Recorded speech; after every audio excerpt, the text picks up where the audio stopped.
Just like that, we're back with Fight Night Picks. It's a series, it's called Parry Counter, and we throw it out to you. Instagram, Twitter, you can find us on Facebook. It's all at Fight Night Picks.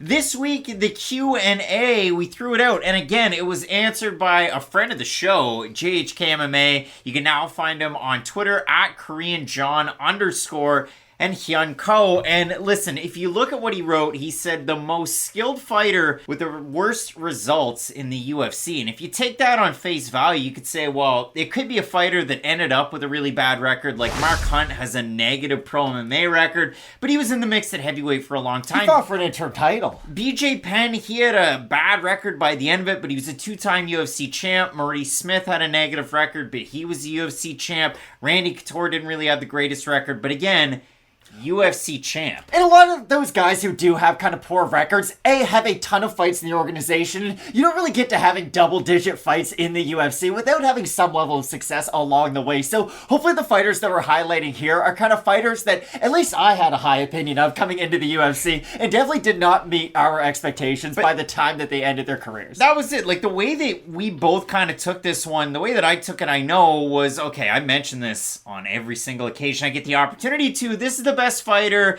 that has X record, but you took it in a different direction. So let's go with your fighter first. You can see him in the thumbnail on the left-hand side in their face-off. You went with a guy that had a ton of success outside of the UFC. So I feel like I'm gonna rat on myself in school right now. I haven't been watching my Bellator lately, Craig. I gotta be honest. But back in the day, when Michael Chandler, Eddie Alvarez, and Will Brooks were all kind of in their heyday, I thought Will Brooks was gonna make the transition, not only make the transition in the UFC, but make the transition and be ultimately insanely effective. And early on, he did have a lot of success, right? He looked good against Ross Pearson, who was kind of that great entry-level test for him, right? Just a good vet who had been there and done that, but that's when his career got really weird. He took a weird fight against Alex Oliveira where Cowboy does show up, he misses weight, and beats the brakes off Will Brooks. Gets him in a weird position. Well, not... Oliveira really missed weight. 161 and a half for lightweight. But that was the thing. He gets him in a bad position, TKOs him on the ground, and it was one of those stoppages where, okay, like you said, there is the caveat in there, his opponent missed weight, and by an extreme measure at that, but it was a bad stoppage, and it made me wonder at least, okay, Will Brooks, I thought, could come in and fight for the title, right? And now he's losing to Oliveira. He had a good fight with Ross Pearson. Just where do we really go from there? I didn't know personally. Well, and that was the thing. At that time, you had a Will Brooks at 18-1 that was a massive favorite in the Ultimate Fighter season 26 finale against Ross Pearson. That was the season. Joanna versus Gedalia. You had Suarez. You had Andrew Sanchez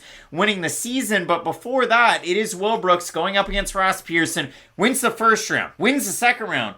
Loses the third round, and then he goes into that fight against Oliveira, and he loses it. So it's a little bit of shine, or a lot of shine, lost after beating Michael Chandler by split, beating him, convincingly, fourth round finish. Victory is genuinely hard to watch. Already had wins over John Alessio and Syed Awad. A lot of fans knew Will Brooks, so he's a big favorite against Oliveira, and then they go, okay, Oliveira, again, remixed to Ignition, UFC 210, he takes on Charles Oliveira. And little did we know Charles Oliveira was about to go on one of the great runs at 155 pounds. And it was kind of funny, when we were just thinking about fighters for this, wouldn't it be funny, just Charles at 145 pounds, I think, is one of the great disappointing fighters of all time, because he was hyped as being one of those top-tier prospects. He fought Max Holloway in one of those rare kind of prospect versus prospect main event fights that we don't often get, and yes, he came up short, but once he moved up to 155, he became one of the great fighters of this time. So for Will Brooks, yeah, he loses to Charles Oliveira. It's not a great look, but I do think people realize just how skilled Oliveira was.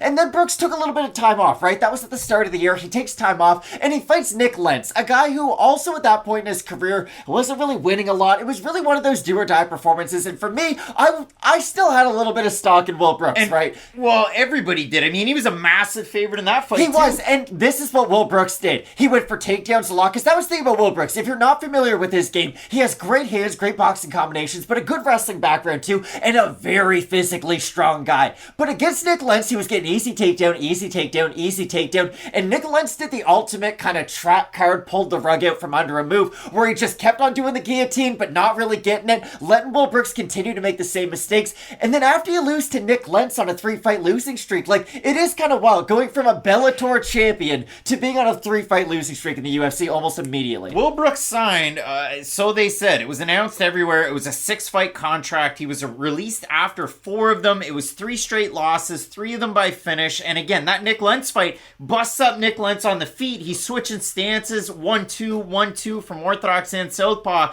But then on that last takedown attempt, he gets caught in Nick Lentz's specialty, the guillotine. So that's it. And then you have Will Brooks. He's gone on. He's fought with the PFL. He's fought with XMMA. He's 7-1-1 in his last fight since he left the UFC. And he's campaigned so hard on Twitter. And it seems like everybody's kind of really rallied behind that to get him back into the UFC. And that's why I had fun with this answer for this question. Because it's, when you look at it, he's had success in every other organization. It's just been the UFC. Like, I think Will Brooks has a UFC level skill set. You just can't really say that because the one time he went there, he didn't have success. Now, hopefully he is able to make it back because, like you said, the tear he has been able to go on ever since leaving the organization has definitely been a memorable one at that. Well, if we look at it for the second fighter in the face-off, I mean, I say it every single time he goes out there to fight, and it's not just because he's from Canada. I said this earlier, Zhalga Shumagulov's on the card, bad record, good fighter. Charles Jourdain is the best 13-6-1 fighter that you know. He's 14-6-1,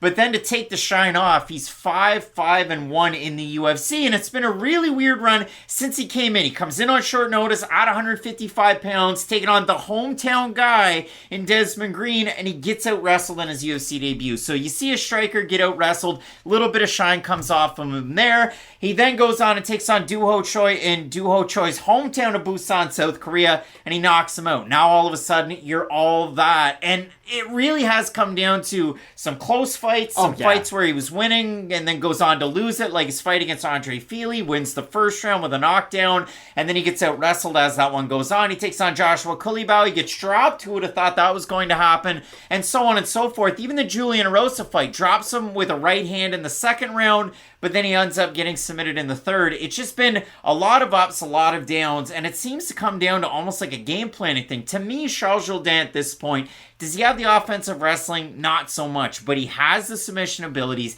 he has the boxing, he has the kickboxing, he can switch his stances.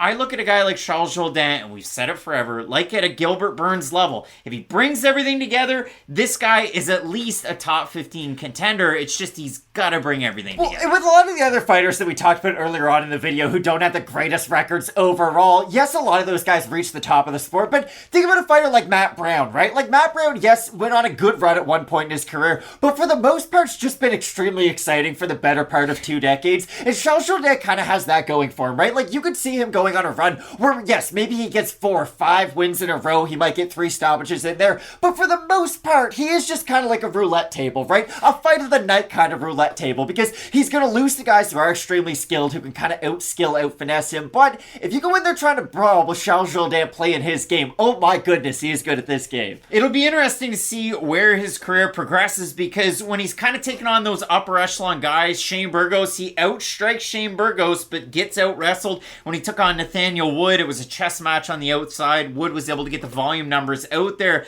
but again, losses to Erosa, Fili, but then Burgos and Wood, it really is kind of an ultimate litmus test when you take on a guy like Charles Jourdain. So thanks so much to JHK for the question. Make sure you hit us up down below in the comments section if you want to see some more topics covered here in this series. It's called Parry Counter. And who did you guys have high expectations for too coming into the UFC? Like, were there any prospects who maybe we weren't all that high on, but you guys were like, no, Matt and Craig, you should have listened all this time? Because yeah, open this up. I'm very curious as to what you guys have for fighters out there who might fit this criteria. So let us know there. Make sure you keep checking out Fight Night Picks. The likes are appreciated. The subscriptions are appreciated. We get some big things coming out with the channel in the not so distant future. You're going to want to keep it locked in with Fight Night Picks. We always say, let's get into it.